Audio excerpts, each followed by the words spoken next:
stole the golden amulet! I didn't! I was not even there, I swear! You liar! Copyright notice. This is an original story created by African Folktale Stories. All rights reserved. Reproduction, reposting, or redistribution of this content on any platform without written permission is strictly prohibited. You are a thief, a snake in our mother's house.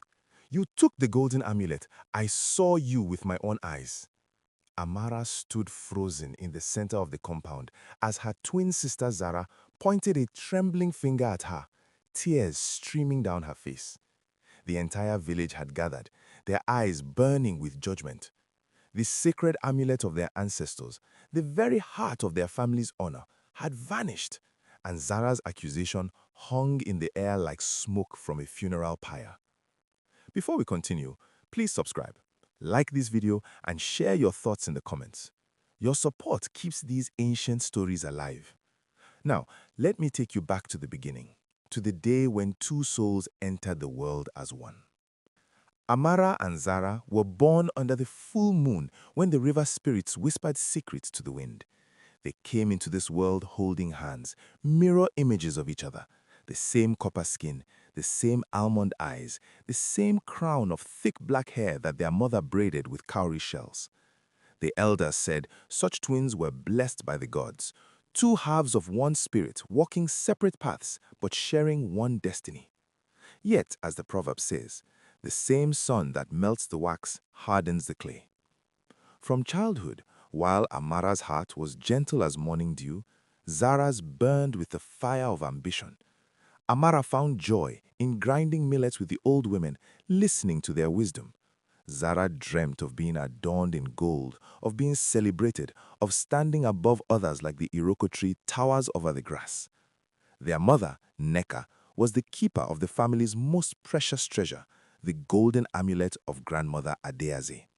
It was no ordinary ornament. Legend whispered that Adeaze had received it from the river goddess herself after saving a drowning child. The amulet was said to carry blessings of protection, prosperity, and truth. Whoever wore it would be shielded from harm, and lies would turn to ash in their presence. When their mother grew ill, she called both daughters to her bedside. Her voice was weak as she spoke. "My daughters, I have kept this amulet safe for 40 years. When I pass to join the ancestors, it will go to the one whose heart is pure, for only such a heart can carry its power without corruption." Zara's eyes gleamed with hunger. Amara simply held her mother's hand and wept. The seasons turned. Their mother recovered, but the seed of envy had already taken root in Zara's heart like thorns in fertile soil. One morning, as the roosters announced the dawn, a terrible cry shattered the peace of the compound. It was Neka. "The amulet! It is gone! Someone has entered my hut while I slept." The family gathered in confusion and fear. To lose such a sacred object was not merely theft, it was a curse upon the entire bloodline. The ancestors would turn their backs. Misfortune would rain down like the storms of the wet season. And then Zara, tears streaming down her face, pointed at Amara. "Sister, forgive me, but I must speak the truth even though it breaks my heart. Last night I could not sleep. I heard footsteps. I looked through my window and I saw Amara creeping from mother's hut, something golden glinting in her hands." The gathering gasped. Amara's mouth opened, but no words came. Her mother's face crumbled like dried earth. "Amara," Neka whispered, her voice breaking. "Is this true?" "No, mother. I swear by the river, by the ancestors, by the very ground beneath our feet. I did not take it. I would never—" "She lies!" Zara wailed, falling to her knees. "Oh, how it pains me to expose my own twin, but I cannot let our family suffer for her greed. Search her hut. You will find it." The elders exchanged grave looks. They went to Amara's small hut and searched every corner, every basket, every fold of cloth.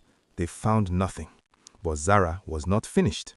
"She must have hidden it in the forest. She knows every secret path, every hollow tree. She has had all night to conceal her crime." The village chief, Olokonko, stroked his white beard. "If the amulet is not found by sunset tomorrow, The accused must face judgment. The oracle will be consulted. That night, Amara could not eat. She could not sleep. She walked to the river where she and Zara had played as children, where they had once promised to protect each other always. The water reflected the stars like scattered diamonds, and she remembered the old story her grandmother once told, how the truth is like the moon. You can cover it with clouds, but it will not disappear forever. "Grandmother Daisy," she whispered to the rushing water, "if your spirit can hear me, help me. I am innocent." The river gave no answer but its eternal song. The next day, the entire village gathered at the sacred grove. The oracle, a wizened woman named Mama Chioma, sat beneath the ancient baobab tree, her eyes clouded with age but sharp with wisdom. She burned herbs and spoke in the old tongue, calling upon the ancestors. "Bring forth the accused," she commanded. Amara stepped forward, her head high despite the fear that gripped her heart. The oracle stared into her eyes for a long moment that stretched like shadows at dusk. "And bring forth the accuser." Zara came forward, her face a mask of sorrow. Mama Chioma reached into her pouch and withdrew 2 kola nuts. "The ancestors have spoken to me. Each of you will hold a kola nut. The one who speaks falsely, the nut will turn black in their palm. The truth cannot be hidden from those who sleep in the earth." The crowd held its breath. Amara took her kola nut with steady hands. Zara's fingers trembled as she received hers. "Now," the oracle intoned, "Amara, daughter of Neka, did you take the golden amulet?" "No," Amara said clearly, "I did not." All eyes turned to her palm. The kola nut remained pure white. "Zara, daughter of Neka, did you speak the truth when you accused your sister?" Zara's lips quivered. Sweat beaded on her forehead. I saw what I saw." But even as the words left her mouth, the kola nut in her hand began to darken. It turned gray, then black as a moonless night. The crowd gasped. Zara stared at her palm in horror. "The ancestors have spoken," Mama Chioma declared. "The accuser carries the lie." Zara's legs gave way. She collapsed to the ground, and from the folds of her wrapper, something fell, something that caught the sunlight and blazed like a small sun. The golden amulet. The silence that followed was heavier than stone. "I wanted it," Zara sobbed, her old body shaking. "I wanted to be the chosen one. I wanted Mother to see me as special. I thought if Amara was disgraced, if she was sent away, the amulet would be mine by default. Forgive me, oh gods, forgive me." Neka stood as if struck by lightning. Tears rolled down her weathered cheeks, not just for the betrayal, but for the daughter who had lost her way. Amara moved through the crowd. Everyone expected her to rage, to demand justice, to cast her sister out. Instead, she knelt beside Zara and took her hands. "Sister," Amara said softly, "we came into this world together. Do you remember? They say we held hands even in our mother's womb. I will not let go of you now." Zara looked up, stunned. "How can you, after what I did?" "Because the proverb says, a family tie is like a tree. It can bend, but it cannot break. You are my sister. You are half of my soul. Your pain is my pain. But Zara, listen to me. The amulet's power was never in the gold. It was always in the truth, in the purity of heart. No treasure can give you what you must build within yourself." The oracle nodded slowly. Wisdom speaks through the younger lips today. Neka came forward and embraced both her daughters, her tears falling on both their heads equally. "Amara speaks truth. Zara, my child, I see now that I failed you. I made you compete for love that should have been freely given. You are both precious to me. The amulet will remain with neither of you, but will return to the shrine of the ancestors until you both learn what it truly means."